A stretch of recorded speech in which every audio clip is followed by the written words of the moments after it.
don't even know where to start.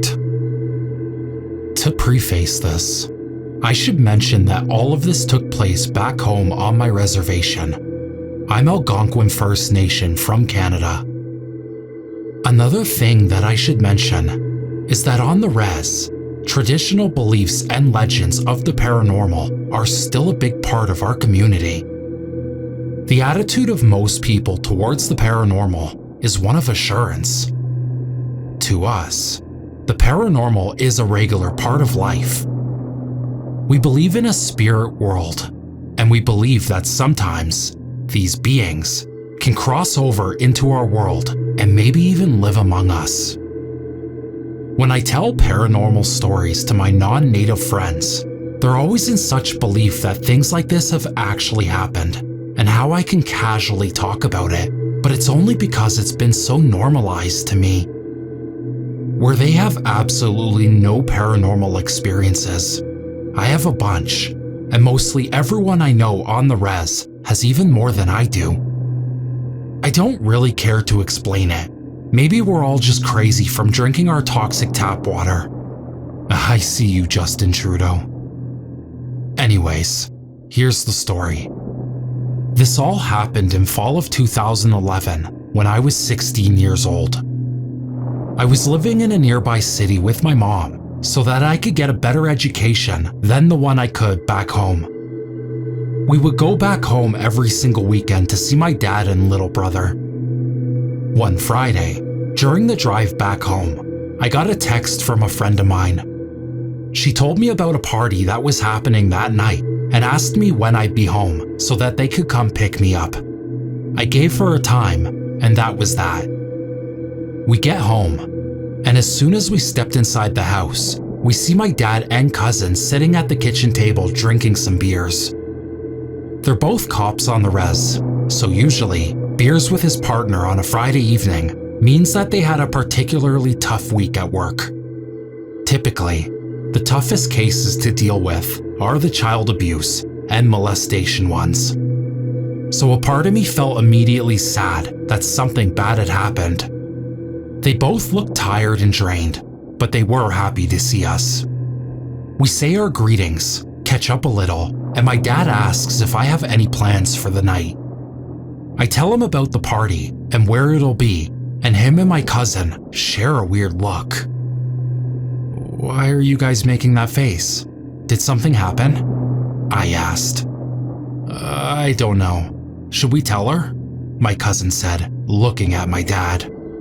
My father then laughed, and they both decided that I should probably know what's been going on, since I'd be going to a cottage pretty deep in the woods later that evening. They start with the first strange call they got on a Monday night.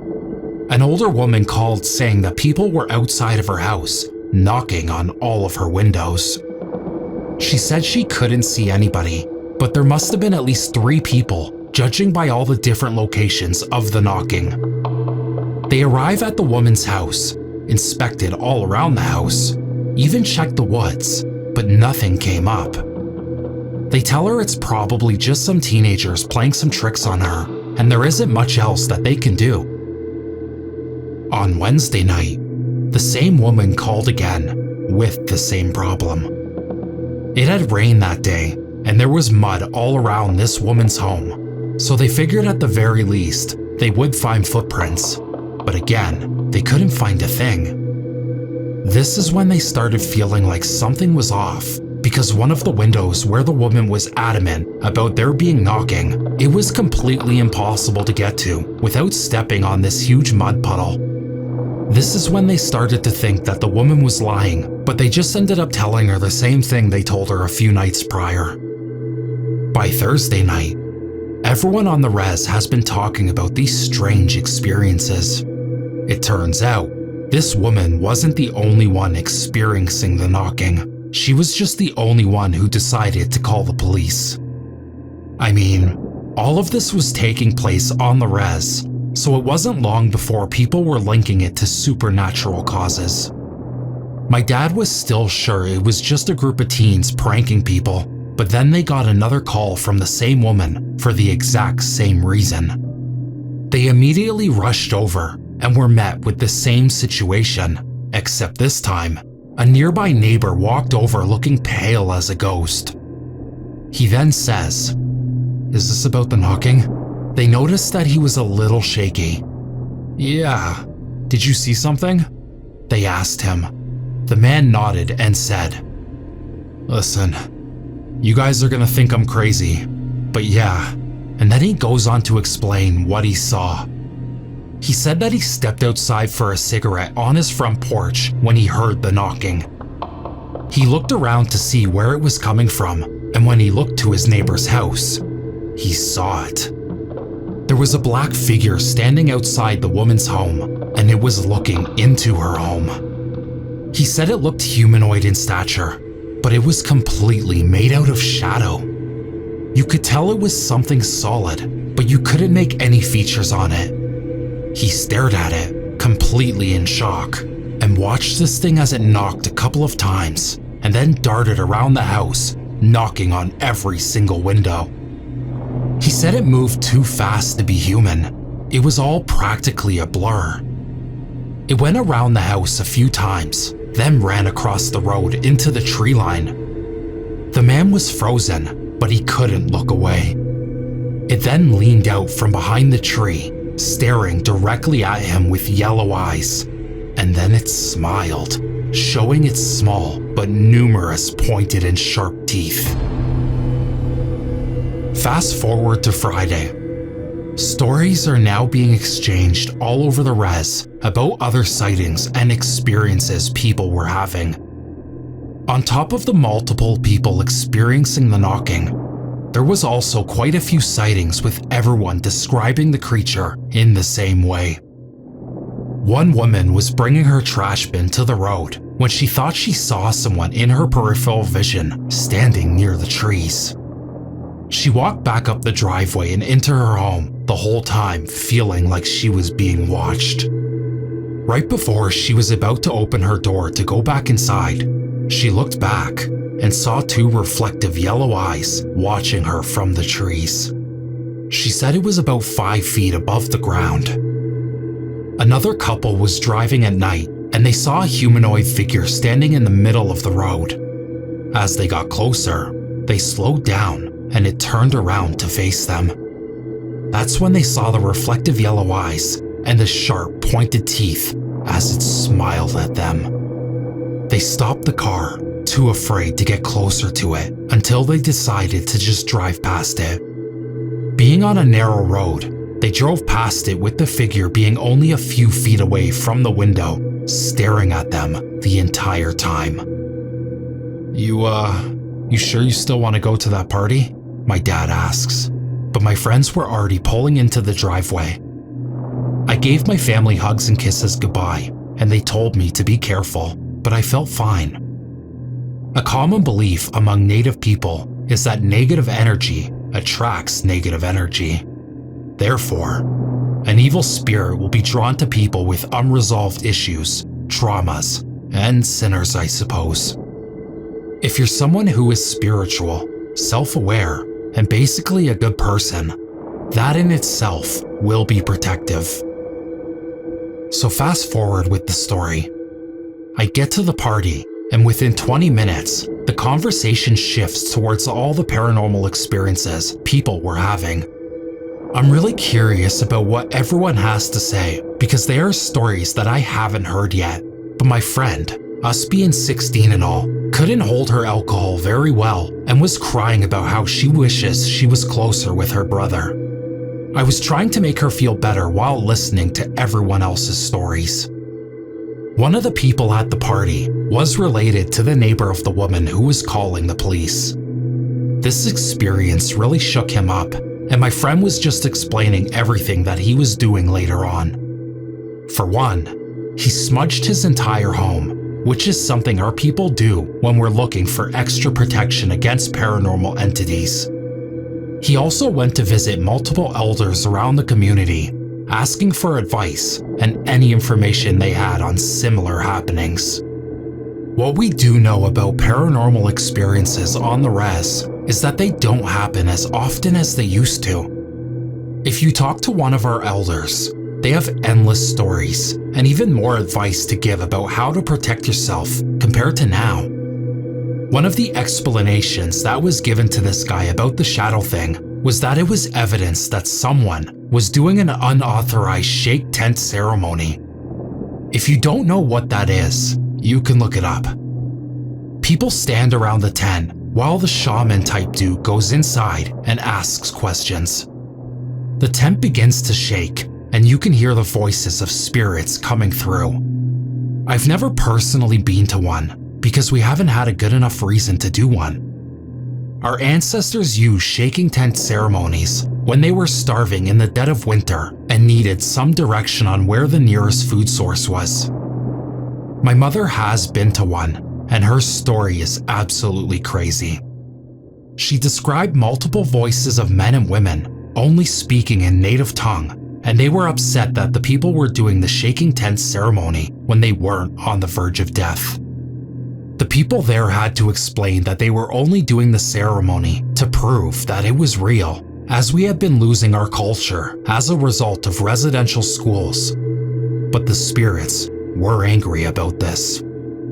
They were saying that a bridge between the two worlds should never be opened unless absolutely necessary, because you don't know who you're communicating with.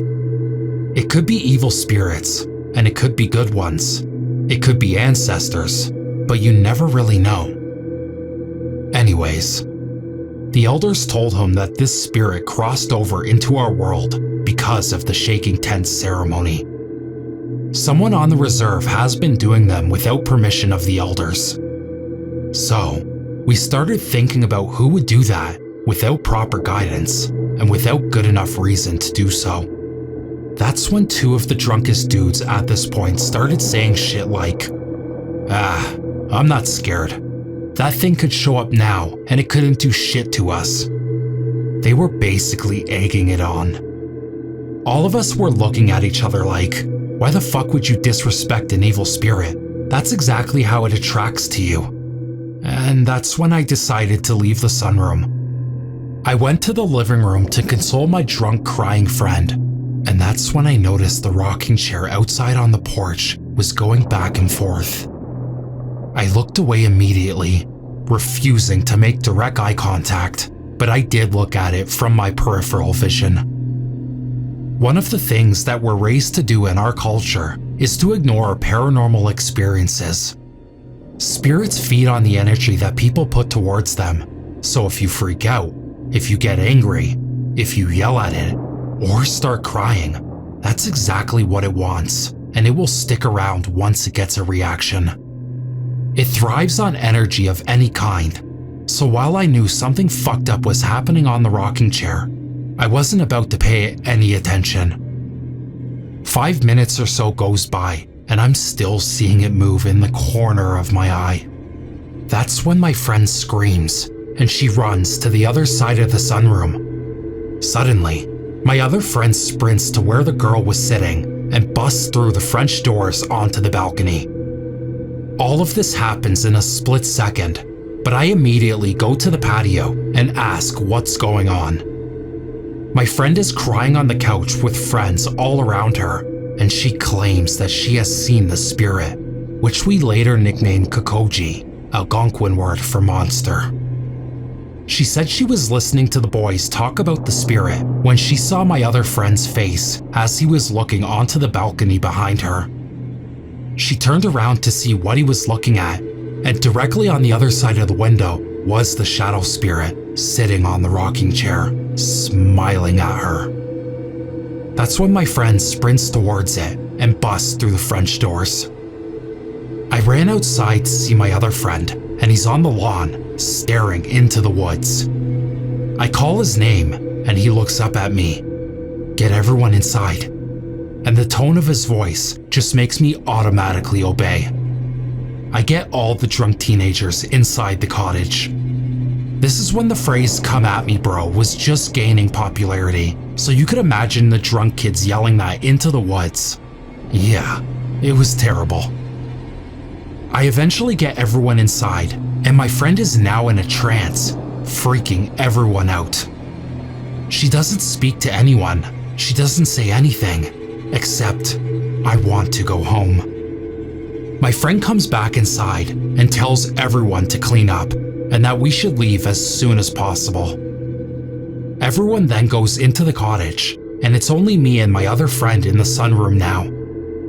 I look to him for answers, and all he says is, "It's outside." I immediately nod and start cleaning faster.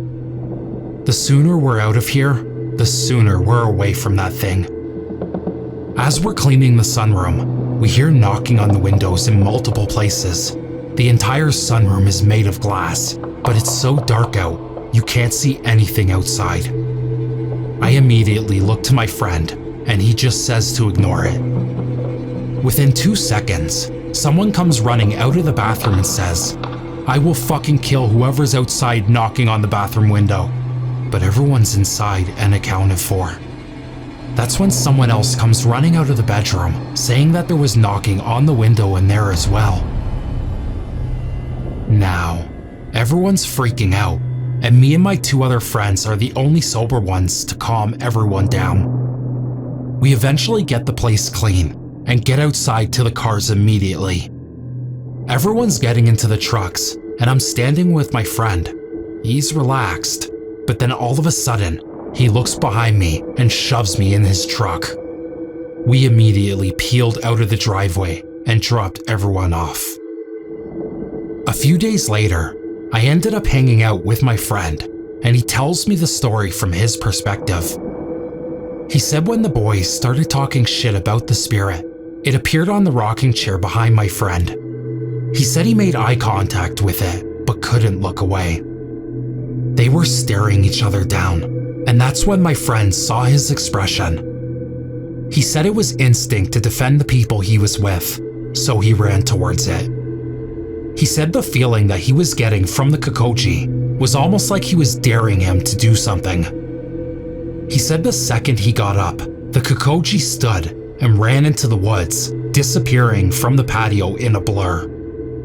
My friend ran off the porch and was looking around the lawn when he saw it standing at the tree line, right at him with a smile on its face. He said the whole time it felt like it was mocking him. That's when I called my friend's name, and it disappeared. He said he didn't see it again until everyone was getting into the trucks, which explains why he suddenly pushed me inside. Later that night, when he dropped everyone off, they realized that they never locked the door, so he went back to the cottage with his friend, but his friend was too scared to go in. My friend then goes in by himself, but the second he opens the door, he sees the thing standing inside the living room. He locks the door as quick as he can, and they immediately peel out the driveway. Sightings continued for a few days after that. We definitely weren't the only people on the reservation to have experiences like this. And then it stopped all of a sudden. It was the talk of the reservation. Everyone was curious about what happened to it. Would it come back? What was it? Etc. Word ended up getting around that there were sightings north of our community.